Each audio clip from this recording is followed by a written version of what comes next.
La semaine dernière, j'étais dans la Silicon Valley et on faisait la promotion de notre nouvel ouvrage écrit. Et toutes ces entreprises dont la taille moyenne dépasse des équipes de 200 personnes, des milliers de personnes, et leur qualification, moi, cette échelle m'a vraiment étonné. Et j'ai même été étonné de voir que plus de 80% des gens que je rencontrais se retrouvaient en fait coupables de retard au moins 2, si ce n'est 4 fois à chaque traitement d'information. Donc mon avis, c'est qu'il faut bien évidemment licencier certains membres des équipes et des licenciements représentant 50% de la population. Un grand nombre des réunions que nous avons eues étaient avec la direction générale, avec les développeurs, et les directeurs d'équipe gèrent de larges sociétés sans comprendre ce que veut dire le terme lean. Et en fait, nous avons commencé à Aix-en-Provence et les Français avaient tourné une vidéo que j'ai trouvée géniale. Il n'était pas vraiment technique. On a besoin de son sur cette vidéo, s'il vous plaît. Donc, la partie technique de la salle, si vous pouviez remettre le son, ça serait formidable. Donc, on voit ici une boule qui explose en milliers de morceaux et il parle ici du leadership en morceaux, c'est-à-dire qu'ils sont vraiment rentrés dans le cœur du sujet. Et en parlant aux Français au sujet du Scrum, je remonte toujours à la déclaration d'indépendance parce que les Français nous ont donné un sérieux coup de main pendant la Révolution américaine. Et ils ont également soutenu les troupes de George Washington, etc. Donc je remonte à la déclaration d'indépendance américaine et je souligne que chaque Américain a le droit inaliénable de vivre, d'être heureux et de rechercher ce bonheur. Alors ici, en ce qui concerne le lieu de travail, la plupart des gens n'aiment pas du tout ça. Et ce qui est pire que le travail encore, c'est d'être malade et d'être alité. Et ceci parce qu'ils travaillent trop dur, ils font des heures supplémentaires, leurs priorités évoluent tout le temps. Ils n'ont pas suffisamment de temps à passer avec leurs enfants et en fait, ils n'ont pas de vie. Ils n'ont aucune liberté, on leur dit tout le temps ce qu'il faut qu'ils fassent, on change leurs projets, ils n'ont pas de liberté de mouvement et donc ils ne sont pas heureux. Le New York Times a fait une analyse des raisons pour lesquelles les gens détestent aller au travail. Mais je vous fais grâce de la liste. Mais il y a beaucoup de personnes malheureuses. Et ceci est mené par ce problème que j'ai essayé de résumer dans ce poème de Robert Burns. Les idées les meilleures qui sont celles de l'humanité, souvent, n'apportent pas les résultats positifs auxquels on était en droit de s'attendre. Et je pense que la vie est désagréable à cause de ça. Alors, une photo de moi en tant que cadet à West Point, et on avait ici notre supérieur hiérarchique qui nous criait dessus toute la journée, et le soir, on avait ce qu'on appelait la formation des douches. Il fallait qu'on descende à la cave de la caserne, et on se faisait crier dessus, et il fallait qu'on présente les armes, pour ainsi dire, et rester debout tellement longtemps qu'on se mettait à transpirer. Et c'est là qu'on avait le droit de prendre la douche. Et là, la personne à côté de moi, c'est General McCaffrey maintenant. À l'époque, c'était un cadet aussi. Et le thème de mon livre, c'est ça, c'est-à-dire comment générer 2 fois la charge de travail en 50% du temps. J'ai appris beaucoup sur la douleur et la misère, en fait, à West Point. Comment prendre la pire de toutes les situations en période de guerre et en faire quelque chose qui fasse que l'on se sente bien néanmoins.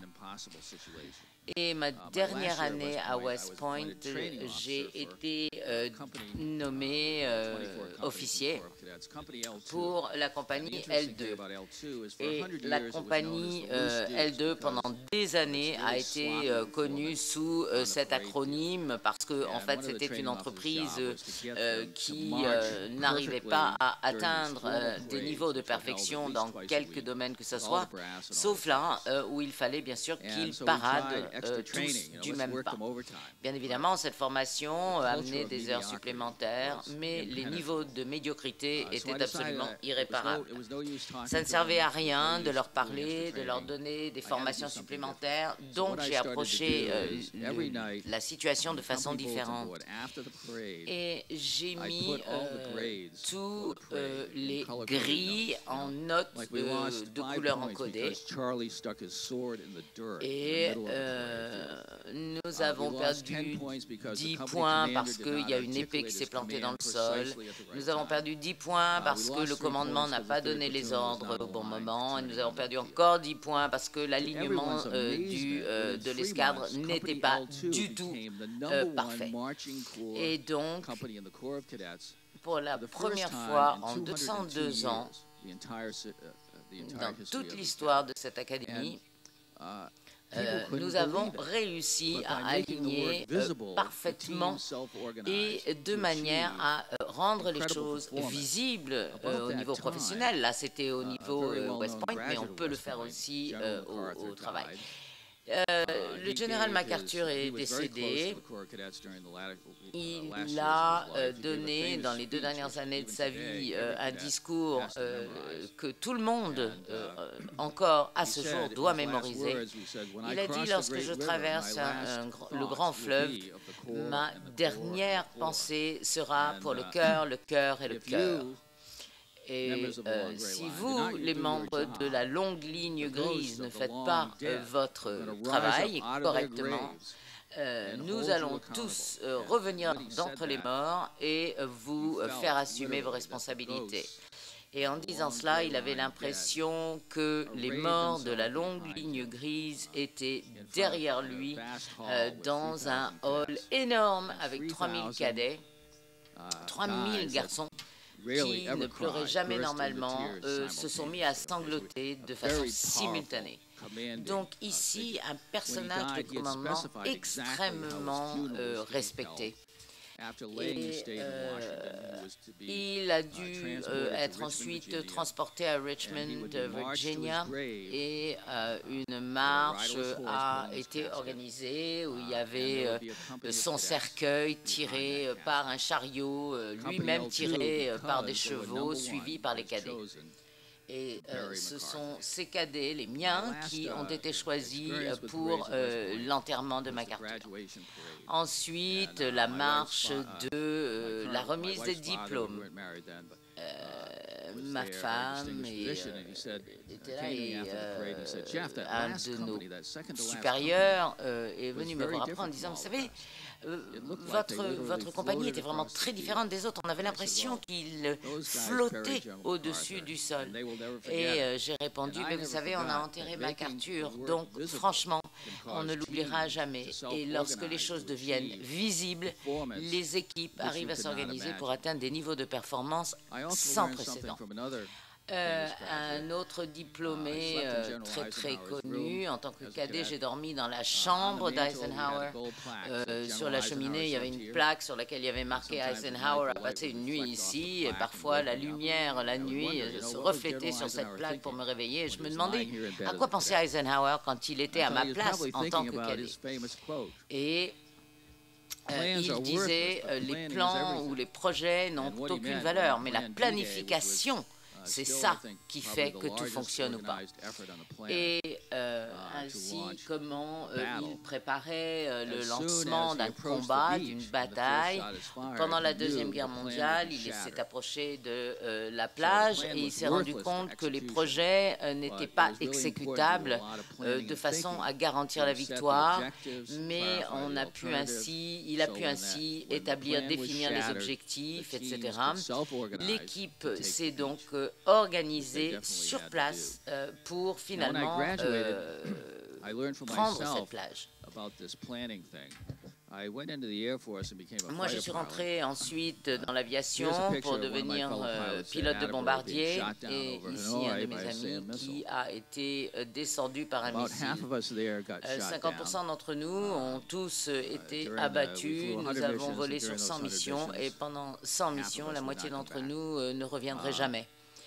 Et ce que j'ai appris, c'est que ceux qui avaient été atteints, touchés par les missiles, étaient ceux qui n'avaient pas suivi leur projet, leur plan de combat.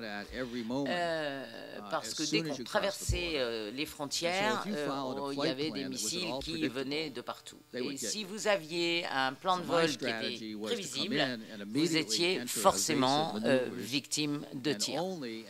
Et donc, nous avons essayé d'être très imprévisible, de jouer la surprise au dernier moment pour tout de suite bombarder une cible et disparaître le plus vite possible. Et ça, à part la chance que je ne peux que reconnaître avoir eue, c'est cela aussi qui m'a aidé à revenir vivant. Donc, on peut avoir des réactions émotionnelles. La première réaction qu'on a, c'est de se sentir coupable. Pourquoi est-ce que moi j'ai survécu et qu'un grand nombre de mes camarades sont morts? La réaction suivante, c'est la joie. Dieu merci, j'ai été sauvé. Et puis la troisième, c'est qu'est-ce que je fais maintenant du reste de ma vie? Et j'avais l'impression qu'on m'avait donné un bonus sur la vie. J'aurais dû être mort, mais en fait, j'étais vivant. Et donc, il a fallu que je repense absolument tout. J'ai demandé à l'aviation de me renvoyer à l'école pour pouvoir recevoir un diplôme me permettant d'enseigner à l'Académie de l'aviation. Et ça m'a permis de méditer sur la vie, sur l'univers, sur tout ça. Et j'ai étudié également les statistiques de masse, les sciences informatiques et également j'ai travaillé à l'école médicale. Et j'avais des mentors dans cette école médicale et Dr Kachagurian à gauche était l'étudiant de mon beau-père. Et il avait eu son diplôme en médecine au sein d'une école où mon beau-père était directeur de ses études. Et je ne pouvais jamais le critiquer sans être sévèrement réprimandé par mon beau-père. Mais en fait, il est très rapidement devenu le doyen de l'université de Stanford. Et il m'a pris sous son aile, pour ainsi dire. On a énormément parlé de ce que j'allais faire du reste de ma vie. Et il m'encourageait à ne pas devenir médecin. Il m'a dit, tu vas perdre beaucoup de temps. Plutôt, utilise ton expérience pour construire le reste de ta vie étape par étape. Et ce que j'ai essayé de faire en arrivant à l'Académie de l'aviation pour être enseignant, j'ai travaillé aussi sur un doctorat auprès de cette école, faculté de médecine, et dans particulièrement le département biométrique. Alors que je terminais ce doctorat, j'avais en tête une thèse qui ne deviendrait pas poussiéreuse parce qu'elle serait laissée sur une étagère. Et j'étais aidé par Dr. John Baylor, spécialiste des domaines que j'étudiais. Il est venu nous voir et il venait d'écrire un article qui démontrait qu'il y avait plus de femmes qui mouraient d'exposition aux rayons X du cancer des seins. Et tout le monde était furieux après lui. Ils ont voulu le rouler dans le goudron, l'emplumer, le chasser du pays, etc. Mais pendant 6 mois, tout a été passé en revue et les esprits supérieurs de ce domaine ont décidé que le Dr Baylor avait tout à fait raison. Et même encore aujourd'hui aux États-Unis, on réduit l'exposition aux rayons. On recommande que les mammos ne soient faites qu'à certains âges. Et j'ai dit au Dr Baylor, vous savez, vous n'avez pas peur de dire la vérité, d'analyser quelque chose qui a une grande importance, qui a un impact sur notre pays, sur notre société civile. Pouvez-vous m'aider à écrire une thèse qui aurait une valeur intrinsèque? Et il y a réfléchi, il a dit, oui, vous savez, moi j'ai quelques problèmes sur lesquels je travaille depuis à peu près une décennie. Voici 300 articles cliniques que j'ai tirés des revues médicales qui couvrent les courbes du dosage des médicaments et des expositions aux rayons pour certains cancers spécifiques dans différents pays du monde entier. Et expliquez-moi pourquoi c'est la situation et à ce moment-là, on vous donnera votre doctorat. Mais il faut d'abord que vous essayiez de comprendre ce qui provoque le cancer parce que personne ne sait d'où ça vient. Mais il m'a dit, mais ne vous inquiétez pas, j'ai des chercheurs scientifiques qui travaillent partout dans le monde et à chaque fois que vous avez besoin d'aide, ils reviendront vers vous, ils vous donneront leur remontée d'informations, mais on ne publiera rien avant que tout le monde ait pu contribuer. Mais il a fallu que je fasse ça à l'aveugle. Personne ne savait que ceci existait. On le sait aujourd'hui parce qu'on peut séquencer l'ADN. Mais une cellule évolue. Et une mutation génétique d'une cellule change son état. D'autres mutations lui donneront d'autres directions. Ici, on voit la production de la leucémie, par exemple. Ici, en revanche, on se trouve face à des tumeurs précoces, les tumeurs bénignes qui deviennent malignes par la suite, qui sont traitées par la radiation, la radiothérapie, par la chimiothérapie, etc. Et bien évidemment, le patient peut survivre ou mourir de cette maladie. Donc, mon boulot, c'était de modéliser. Qu'est-ce qui arrive à cette première cellule qui fait qu'elle va aller là ou là et combien de mutations de transition sont nécessaires pour atteindre le stade des cancers? Il y a 4 niveaux. C'est ce que j'avais déterminé d'un point de vue mathématique. Donc Bill et moi-même avons créé le modèle qui est aujourd'hui le modèle généralement accepté de l'induction du cancer. Et je n'avais pas de données comme cela à l'époque, telles que le séquencement de l'ADN, etc. Tout ce qu'on avait à notre disposition, c'était la simulation. Et il m'a fallu à peu près 1 an pour créer un programme qui pourrait modéliser tous ces points et le rentrer dans le cadre des données de l'Association nationale contre le cancer, qui avait bien sûr publié depuis des années des tas de résultats. Et il fallait que mon modèle tienne compte de tous ces résultats, non seulement aux États-Unis, mais dans d'autres pays, pour certains types de cancers précis, etc. Et quand j'ai fait tourner le programme, après 1 an de programmation, il a en fait grignoté 1/3 du budget pour toute la faculté.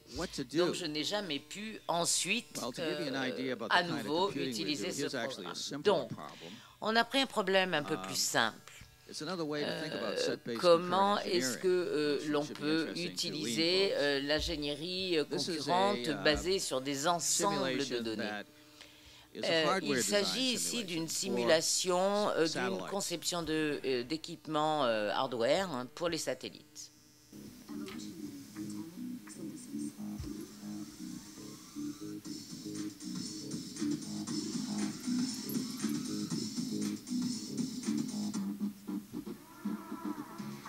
Designing and optimizing antennas by hand are time and labor intensive, are costly. Complexity is limited and requires significant expertise and experience. The Evolvable Systems Group at NASA Ames Research Center tackled a challenging antenna design problem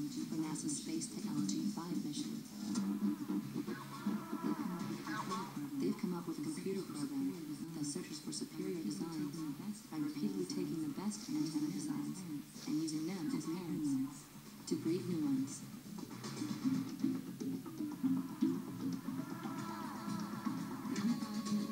35 network computers running advanced evolution. Alors, voilà mon problème.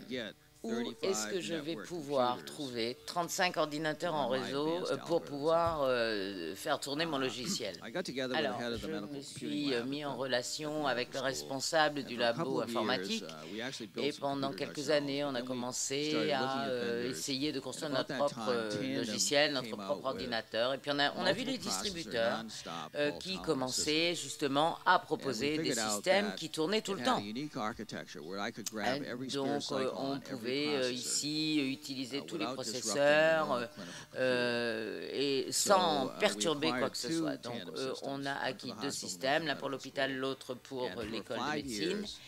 Et tous ces processus étaient bloqués et les lumières étaient, les feux étaient au rouge quelque part. Et donc je démarrais le dimanche et ça se terminait par exemple le lundi parce que c'était un système qui fonctionnait en continu. Et on a publié les résultats, j'ai obtenu mon doctorat, j'étais tout content. Et je suis ensuite devenu professeur en médecine préventive, en radiologie, en biométrique et j'avais une petite équipe financée par l'Association nationale de recherche contre le cancer. Et un jour, il y a une grande banque qui gérait 150 banques partout en Amérique du Nord qui sont venus me voir. Ils m'ont dit, vous savez, à l'école de médecine, vous avez toute la connaissance, c'est vous qui avez tous ces grands esprits qui nous permettent de développer des équipements extraordinaires. Mais nous, on est vraiment dans la banque, dans une situation pas sympa et pas confortable. Et en fait, on sait que dans la banque, on a tout l'argent qu'il faut. Alors pourquoi est-ce qu'on n'utilise pas vos neurones et notre argent? Et bien sûr, on n'a pas pu refuser cette proposition. Donc, j'ai travaillé avec le vice-président des systèmes avancés. Et on avait ici des programmes, par exemple, de chaînes d'assemblage. On avait des gens qui travaillaient sur le processus de communication, de programmation pour les unités centrales, pour les logiciels, etc. Et est-ce que vous avez programmé le COBOL ici dans cette pièce déjà? Oui, il y a beaucoup de programmeurs COBOL dans la salle. Et en fait, à Zurich, il y en a plus de 2000. J'ai regardé travailler ces programmeurs COBOL tous les jours et ils m'ont rappelé ces galériens qui transpiraient. Il y en a avec un fouet qui leur dit plus vite, plus vite. Mais quelle que soit leur vitesse, ils étaient toujours en retard. Et les directeurs, les supérieurs hiérarchiques étaient furieux. On a besoin de micromanagement, on a besoin de plus de réunions, on a besoin de plus de reporting. Mais ils étaient de plus en plus en retard. Et en tant que mathématicien, pour moi, c'était de la folie pure. Parce que je regardais ici ce qu'on utilisait pour gérer les projets, mais il y avait des murs et des murs de tâches.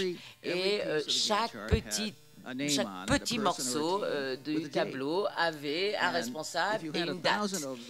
Et quelle est la probabilité face à cela que quelqu'un rate la date de livraison et donc enlève au projet sa capacité à être rendu en temps et heure et glisser jusqu'à disparaître.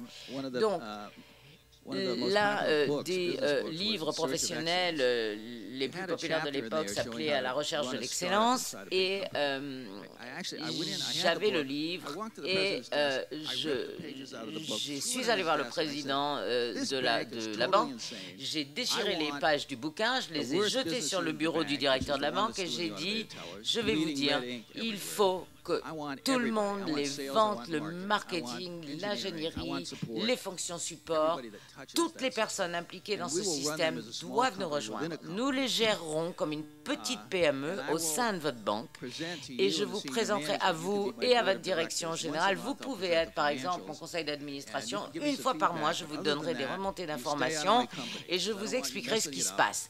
Mais pas plus d'une fois par mois, parce que sinon vous allez me mettre la panique et ça va rien donner. Et puis je suis parti en claquant la porte. Un jour plus tard, il vient me voir et il me dit, tu sais, si tu veux la migraine, je te la donne.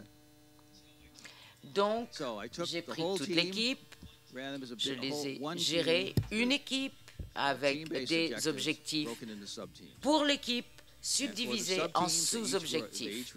Et on a travaillé tranquillement pour ceux qui rédigeaient le logiciel. Ensuite, on a pris la charge de travail en retard qu'il fallait mettre en œuvre cette semaine-là. On a obtenu des chiffres sur chacune des caractéristiques de nos travaux et ça nous a permis, bien évidemment, d'établir des listes de priorités. Le vendredi, les différentes fonctionnalités étaient déployées. Et au bout de 6 mois, c'est devenu l'unité la plus profitable de toute la banque. The way that I actually fixed this was by ma réaction au projet qui disparaissait à force d'être retardé, me rappeler en fait les avions où les pilotes ont été quelque part trop formés ou mal formés et puis l'avion en atterrissant bien sûr se retrouve soit dans la forêt qui est derrière, soit dans l'eau qui longe la piste d'atterrissage. Donc, je suis revenu à mon expérience de pilote et j'ai dit, voilà un avion qui devait atterrir au Vietnam du Nord.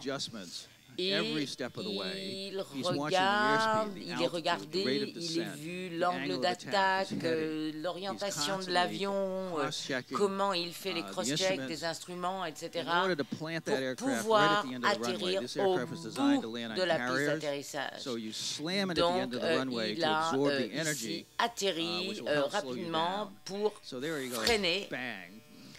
Et c'est un atterrissage parfait qui libère le parachute. Et je me suis dit, qu'est-ce qui va pouvoir aider les développeurs à faire atterrir leur projet au bout de la piste d'atterrissage, l'amener au bout de la piste d'atterrissage. Et je me suis dit, il faut que le travail soit visible. Et j'ai ajouté un autre tableau qui vous permet de suivre pas à pas où en est votre projet et on peut ainsi le gérer de bout en bout.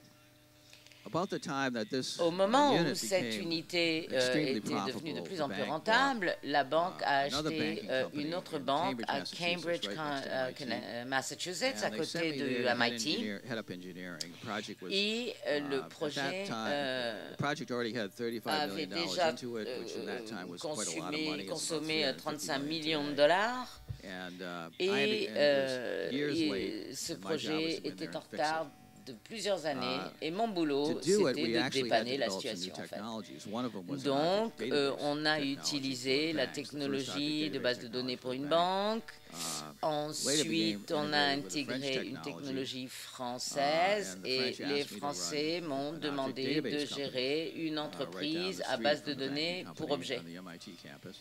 Et je me suis retrouvé à gérer aussi cette entreprise et alors que j'y travaillais, quelques diplômés de MIT sont venus me voir. Donc, vous savez, on vient de lancer une entreprise qui s'appelle iRobot. On lance des robots et on a besoin d'espace, donc ils nous ont fait sortir, ils nous ont jetés de notre labo. Et est-ce que vous accepteriez de nous louer quelques pièces pour qu'on puisse travailler? Alors, ils étaient en train de construire des robots qui ressemblent un peu à des insectes. Donc, ils construisaient ces robots qui avaient l'air d'insectes. Et tous les vendredis, le professeur Rodney Brooks était cofondateur à l'époque de MIT et de iRobot, en fait. Et tous les jours, ou tous les 2 jours, il sortait de son bureau pour essayer de me trouver. Il me disait, mais c'est basé sur une architecture subfonction, mais pendant des années, nous avons tenté de construire un système intelligent, mais la seule chose qu'on a pu construire, c'est un programme d'échecs intelligent. Et donc, ici, on voit des puces qui font bouger les pattes, les dos, toutes les différentes parties de l'insecte. Donc, il a mis une puce vierge sur l'insecte et l'insecte commence à se déplacer en se cognant partout. Et au bout de 3 minutes, cet insecte court partout dans la pièce. C'est extraordinaire. L'insecte réapprend à marcher à chaque fois qu'on le met en marche. Vous savez, moi j'avais des programmeurs COBOL à la banque, on peut peut-être leur donner des règles simples pour qu'ils synchronisent les réseaux cérébraux. Et est-ce que vous pensez que ça pourrait marcher? Alors il m'a dit, écoutez, j'en sais rien, essayez toujours. Ça s'appelle Scrum. Maintenant,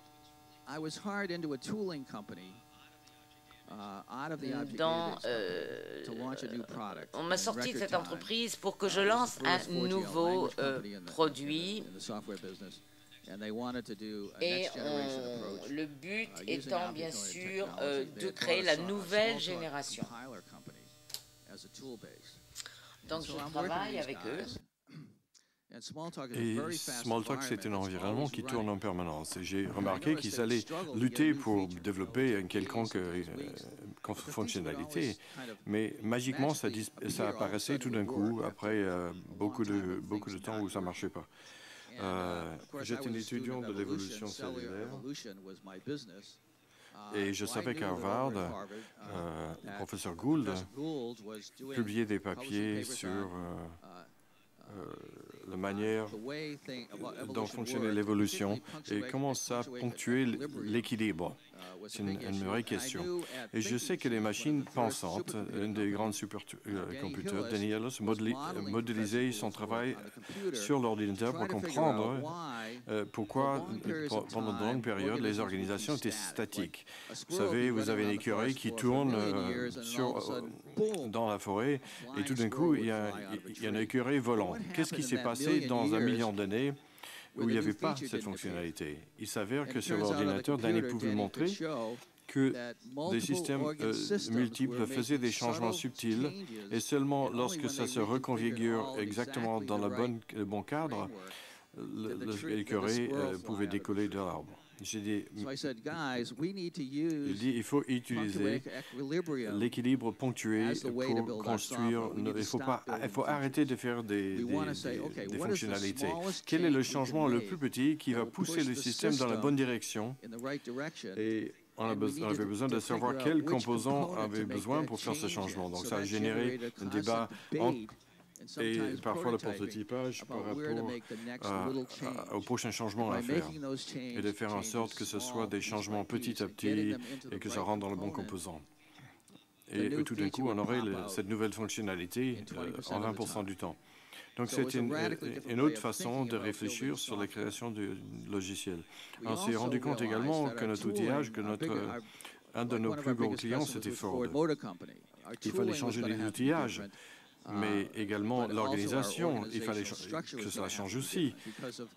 La loi de Conway qui dit que la hiérarchie sera reflétée dans le code. Ça causait des problèmes, donc on avait besoin d'une organisation orientée objet. Et la loi de Brooks, c'est de rajouter dans un projet le retard encore plus. Donc il fallait arrêter de rajouter des gens. Et Peter Drucker, l'effet coucou, dès que vous innoviez, tout le monde va essayer d'exterminer l'innovation. Donc la structure de Scrum, c'est une structure orientée objet qui se met à une échelle infinie. Vous avez des petites équipes. On sait que la bonne taille de l'équipe, c'est 5 aujourd'hui.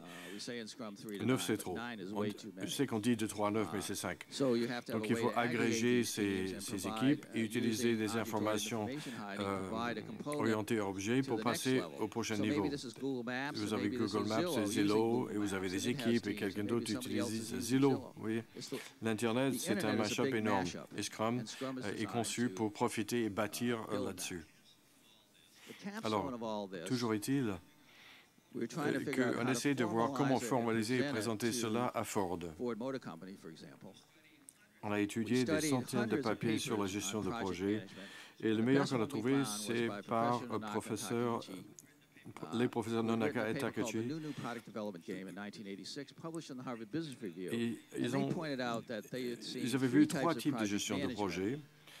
Traditionnels à la NASA, qu'ils ont utilisé beaucoup de spécifications, des documents énormes qui étaient analysés, beaucoup d'analyses, ensuite évaluées par la conception. Après quelques années, c'est le déploiement, les tests, etc.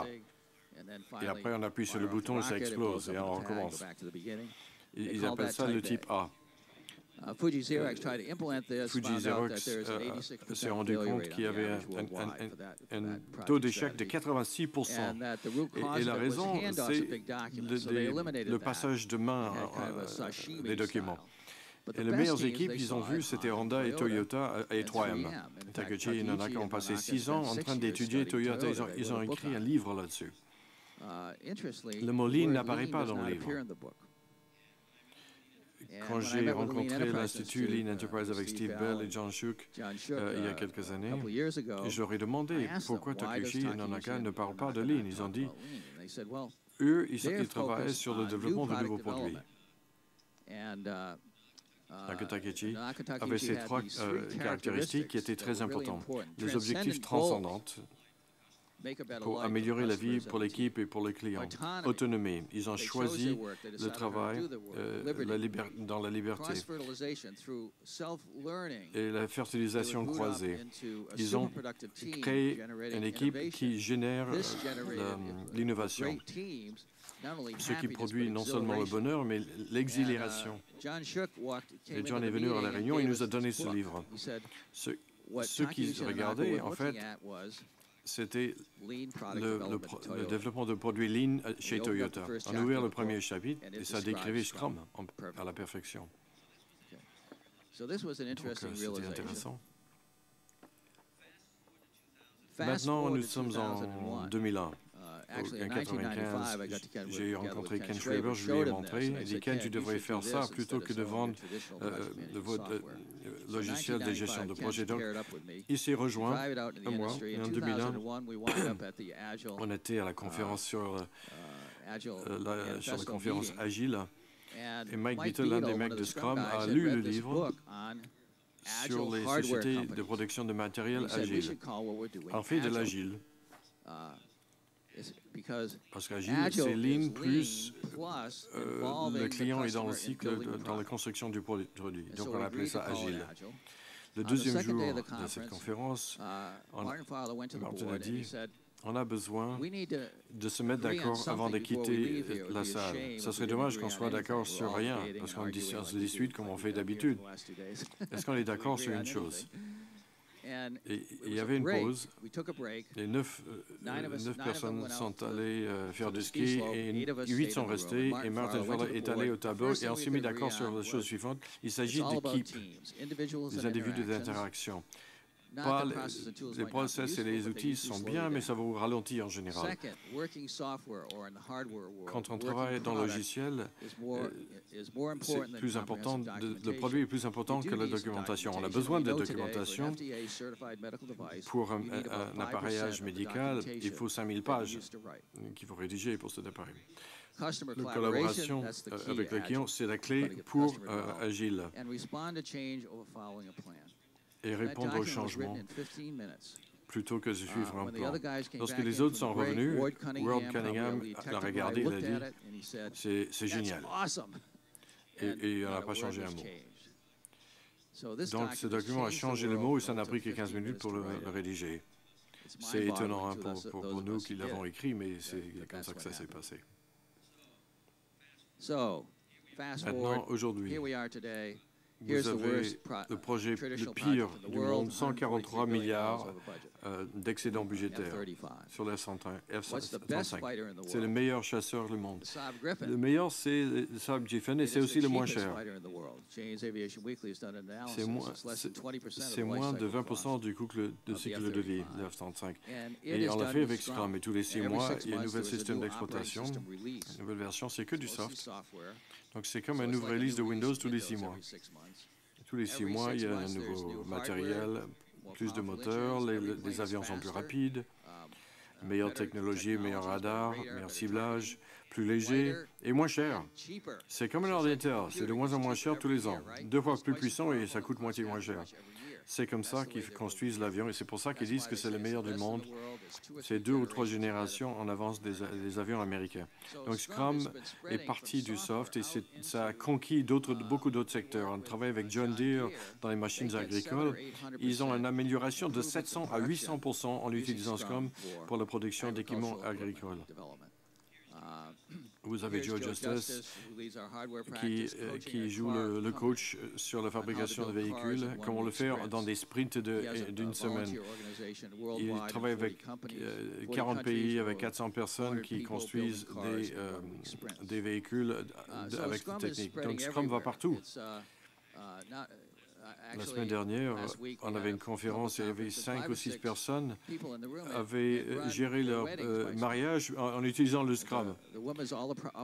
La femme, c'est toujours le propriétaire du projet et le mec, c'est toujours le Scrum Master. Mais l'utilisation principale, c'est dans l'éducation de nos jours, et là, c'est le meilleur jamais réalisé aux Pays-Bas. Lorsque la cloche sonne, ils rentrent dans la classe, ils ont des Scrum boards qu'ils mettent sur le mur, ils ont des équipes de 4, ils ont une réunion de moins de 10 minutes tous les jours, c'est très rapide, ils courent vers le bureau et ils commencent à travailler comme des dingues. Et le prof, il reste là à rien faire. Il dit... Je suis le propriétaire du projet, je n'ai pas le droit de parler à moins qu'il me pose une question. Et je ne parle jamais plus de 10 minutes. Je demande aux enfants, est-ce que c'est plus amusant qu'avant? Ils disent, ouais, tous. On a une définition de ce que c'est qu'amusant pour chaque histoire. Et aussi une définition de ce que c'est qu'être fini.